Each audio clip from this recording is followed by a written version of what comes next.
Inter টিভিতে আপনাদের সবাইকে স্বাগত।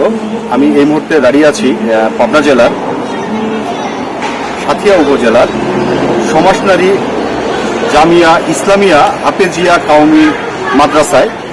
গতকালকে এখানে একটি জালসা হয়, ইসলামিক জালসা, ধর্মীয় জালসা। তো সেই জালসায় যে প্রধান বক্তা ছিলেন, সেই প্রধান বক্তা এখানে আসার পরে একটা তৃতীয় মহল এই প্রতিষ্ঠানের ভাবমূর্তি ক্ষুণ্ণ করার উদ্দেশ্যে তার উপরে হামলা করে।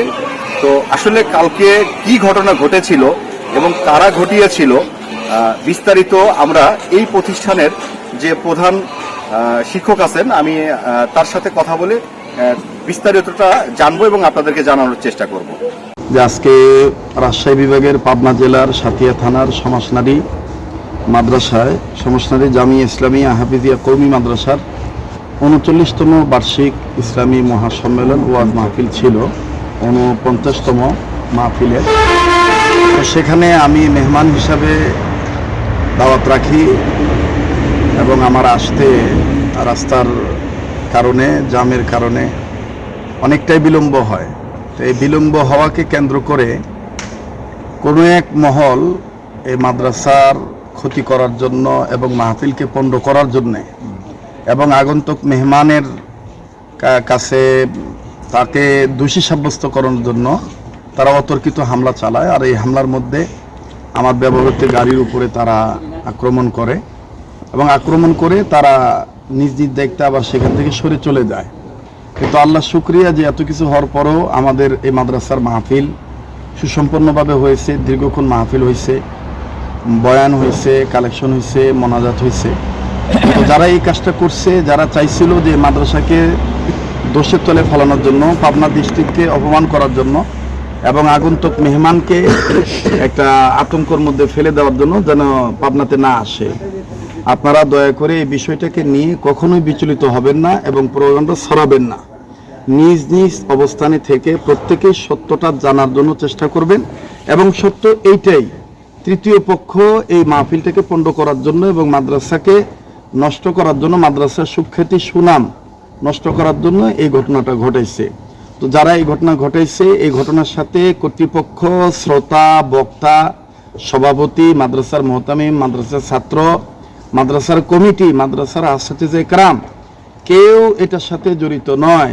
এই ঘটনাটা ঘটে গেছে, ঘটে যাওয়ার পরে ওনাকে আমরা রিকোয়েস্ট করছি, উনি আমাদের মেনে সুন্দরভাবে আলোচনা করছেন এবং মাদ্রাসার আদায়ও করছেন, শেষ মোনাজাত করে সবার জন্য দোয়াও করছে। আর যারা এই কাজটা করছে তাদের জন্য বলছে যে হিদায়তের জন্য দোয়া করছে, আল্লাহ যেন ওনাদেরকে হিদায়ত দান।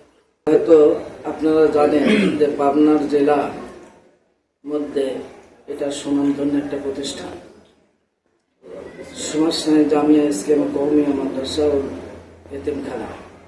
এটা দীর্ঘদিন ধরে সুন্দরভাবে দাওরায়ে হাদিস পর্যন্ত সুনামের সাথে লেখাপড়া করে আসতেছে। কিন্তু এই মাদ্রাসার হয়তো এই সুনামটা যাতে না থাকে, একটা কুচক্র মহল তারা চাচ্ছে যে মাদ্রাসাকে দুর্নাম করে বা মাদ্রাসাকে কোনো ক্ষতিগ্রস্ত করার এরকম চিন্তা ভাবনা থাকতে পারে। আমাদের মেহমান যিনি ছিলেন আব্দুল খালেক শরিয়াপুরি, ওনার আসার কথা ছিল 10:30টার দিকে, কিন্তু উনি আসতে একটু লেট করে ফেলে, মানে 12টার দিকে আসে। যার কারণে এই জিনিসটা মানে এই কিছু মানুষ যারা মনে করেন যে হয়তো মাদ্রাসাকেও একটা ভালো চোখে দেখে না, আবার ওনাকেও একটু গায়ে দাগ ধরানোর জন্য এই জিনিসটা করতে গেছে। আসলে এই প্রতিষ্ঠানের জালসায় প্রধান অতিথি যিনি ছিলেন, তিনি আসার পথেই হাইওয়ে রোডের উপরে যে অপ্রীতিকর ঘটনাটা ঘটেছিল, সেই ঘটনা আমরা এই প্রতিষ্ঠানের যে প্রধান শিক্ষক রয়েছেন তার সাথে কথা বলে আপনাদেরকে টোটাল ব্যাপারগুলো আমরা ক্লিয়ার করার চেষ্টা করলাম বা অবগত করার চেষ্টা করলাম। Shariful Islam, inter TV, Santhia, Pabna.